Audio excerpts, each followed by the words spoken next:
Mazz, your thoughts coming off of last night? So, look, there's no question that Drake Maye is the more talented quarterback. I don't even think that is close. And the more I watch him, the more I think I underestimated how talented Drake Maye is. The ability in this kid is tremendous. Now, I don't know if he's Caleb Williams, number one pick ability, but he's close. So the ability is indisputable. Wow, you think he's close? Caleb Williams. He can throw. He can run. Again, he can throw across his body, going right to left like he did last night. That throw he made early in the game on third down, I thought was a thing of beauty. So there are flashes that you look at and you say, wow, it's so nice to see a quarterback in a Patriots uniform who has a legitimate NFL arm, as opposed to Bailey freaking Zappi and Mac Jones. Totally, totally different. So from that standpoint, it's so refreshing to see that kind of talent behind center in that uniform after the last few years. Now, why rush it? He's not all the way there yet. You can see it. There was one short pass he had last night. Do you remember this? Oh, yeah. He overthrew the back by about 10 yards. Sure. It wasn't even close. So, look, the promise is there. All the more reason to slow it down. And I say slow it down. Don't rush it is really what I'm saying. Go at the pace you're going at. And given what's in front of him, why? If you're going to put him in there behind that quote-unquote line, you might as well just tar and feather him. He's gone. It's over.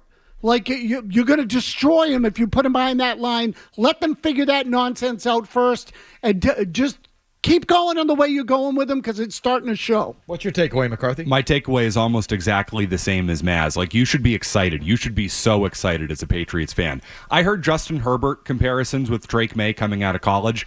For the first time last night, I saw it. I said, okay, now I see why Alex Barth keeps saying Justin Herbert. He looked like Justin Herbert. The cannon, the ability to move. That was a very, very good night for Drake Maye. And you know what my takeaway is?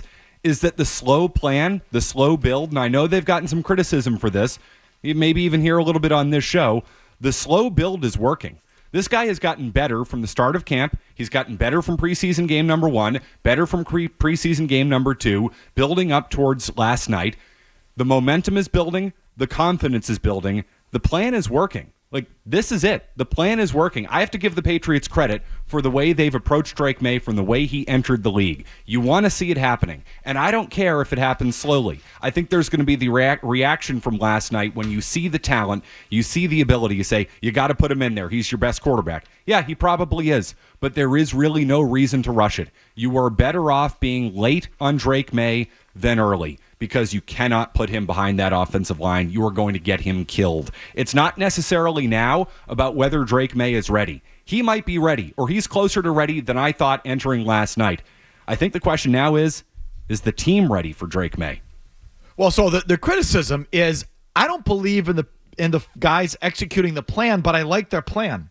So, like, I know that is sort of contradictory. No, I know what you mean, though. But the plan is right. The people running it might be wrong. I don't believe in the people running it. And I see their messaging, and I say, do you know what you're doing, and are you on the same page? And it just doesn't feel like you're buttoned up and dialed in. But the whole thing about being slow and deliberate with the rookie quarterback, I am in 1,000%. You've heard me talk about it for a long time. So I am into the plan. I just still don't believe in the people executing the plan, even though they have the right plan. Does that all make sense? Of course. So, like, that's sort of where I am with that. And so I agree, McCarthy. The plan is working, but are they backing into it, or do they even really know fully what they're doing? Because, again, I think Mayo confuses me, or I don't know if they're on the same page. Like, when he's asked last night, somebody needs to translate this. It's number 2 from last night, Jimmy. He's asked, and if we have the question, maybe it's in there. It's hard to hear. It's Phil Perry. It's Phil Perry. If Brissett's hurt, is Drake Maye the starting quarterback? Here, go ahead. Jacoby suffered an injury tonight. I think it just raises the possibility that if he's the starter week 1, that could happen in the regular season. Would Drake Maye play if Jacoby's unavailable? I would like to sit here and say 100%. He's our second best quarterback on our roster right now. So is that a yes or? Next question. I'm not sure. I'm not sure until I watch the film. Okay. I'm not sure either. I'm not. What was that answer? He has Next to question. talk to his bosses. Can I translate that for you? They're not going to play him yet because of that offensive line. I like Mass's answer. Well, if Brissett's hurt, does that mean Drake Maye plays? Well, I'd like to say 100%. He is our second best quarterback, but humana. I honestly. Gerard Mayo. I want to play Drake Maye. Elliott Wolf, Jonathan Kraft, somebody above him doesn't want to. I need to talk to my boss. Is that what you think that is? Yeah. Here, do it one more time. Hit it one more time. Jacoby suffered an injury tonight. I think it just raises the possibility that if he's the starter week one, that could happen in the regular season. Would Drake Maye play if Jacoby's unavailable? I would like to sit here and say 100%. He's our second best quarterback on our roster right now. So is that a yes or? Next question. I would like to say yes. He's our second best quarterback on our roster. But in the same breath, Mayo's been very upfront in the last 24 hours in saying that Drake Maye has outplayed Jacoby Brissett recently. So I don't get it. I don't get what he was trying to say there. So here's how I took the second best thing on our roster. And so I'll just finish this with this statement. I'm sorry. Yeah, no, go. So, I hear that. I'm like, well, I'm with you. Like I've said before, I think when it comes to quarterback, Mayo has no juice, which is sort of odd for the head coach. So it's like that sort of structure I don't believe in. And two, even though I believe in the plan, the ones executing the plan are the same ones who have given you that offensive line and that offensive operation. They've been at this since the OTAs start in April. This isn't 3 preseason games or just 4 weeks of camp, 5 weeks of camp. This is going back to April. And they quite literally can't snap the ball or line up. Correct. And so how am I supposed to believe in the ones executing the plan when they've been at it for 6 weeks and they, again, quite literally can't get the playoff half the time? So that's sort of where I'm at. But again, back to the Mayo thing, Mazz. What the hell's he saying? So one comment was after the game, one was this morning, right? Nope. Both those were from last night. Both were after the game? Yeah, we have stuff from this morning if you want it. Okay. No. So I misunderstood. Look, dude, I think that Mayo knows that, what I was going to say in terms of he's been our second best quarterback.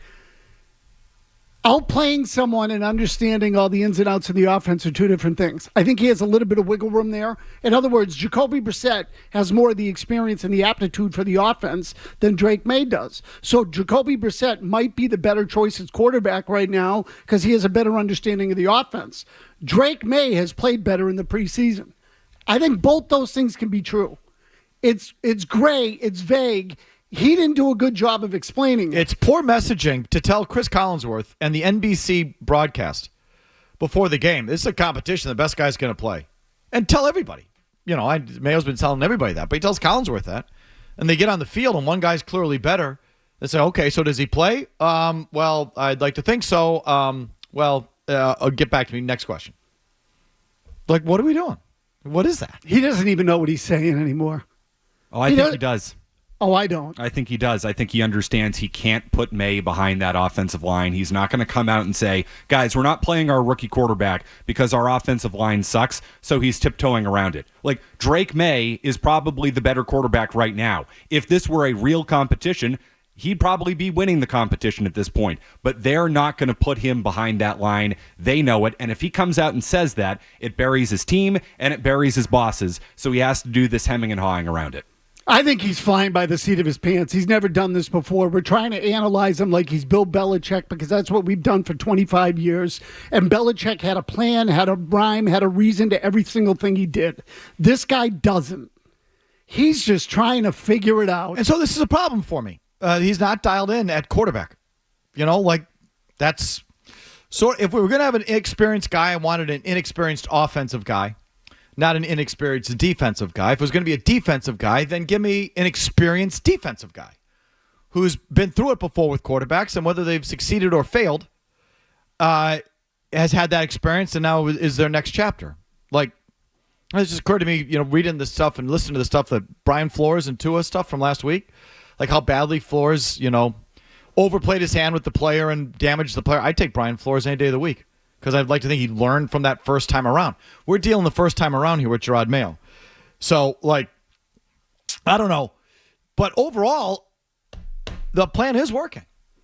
It is. He's developing. He's getting better.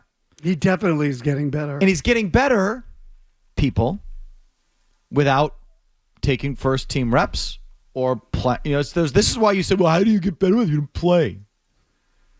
You just do. You practice. Maybe it's the stupid virtue. He's up there with the goggles. I don't know. But you do. You don't have to play to improve. You don't have to play on Sundays.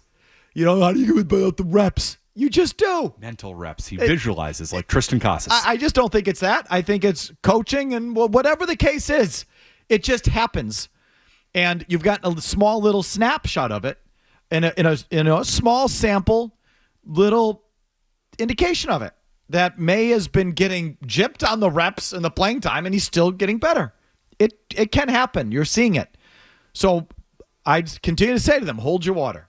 I just wish I was looking at a more dialed in, buttoned up operation. And the same people who are doing it gives you that offensive line and that offensive operation. That offensive operation, my Lord. Against Mazz, remember, this is what it read like against the Philadelphia Eagles when they played the Eagles in that joint practice against a really good team, a really good defensive front playing their starters. It looked like a disaster. Last night was against one of the worst teams in the league's backups. Correct. And they couldn't line up or get the ball in half the time. That was a disgrace. Unbelievable. I told you, I knew coming out we were going to be talking about Maye. And when you asked me about the offensive line, my answer was going to be, I fear for their safety. Oh, but it's like... So I do. I fear for their safety. How am I supposed to have faith in Van Pelt when he's the one that brings me the other thing? So either way, that's where we're starting. Interesting night either way. It's a lot more fun watching Drake Maye. I'll acknowledge that. Oh, that was great. If you like that clip, check out more videos from Felger and Mazz here. For more Patriots analysis and opinion, hit this playlist. And for all the latest from the Sports Hub, download the app at 985thesportshub.com.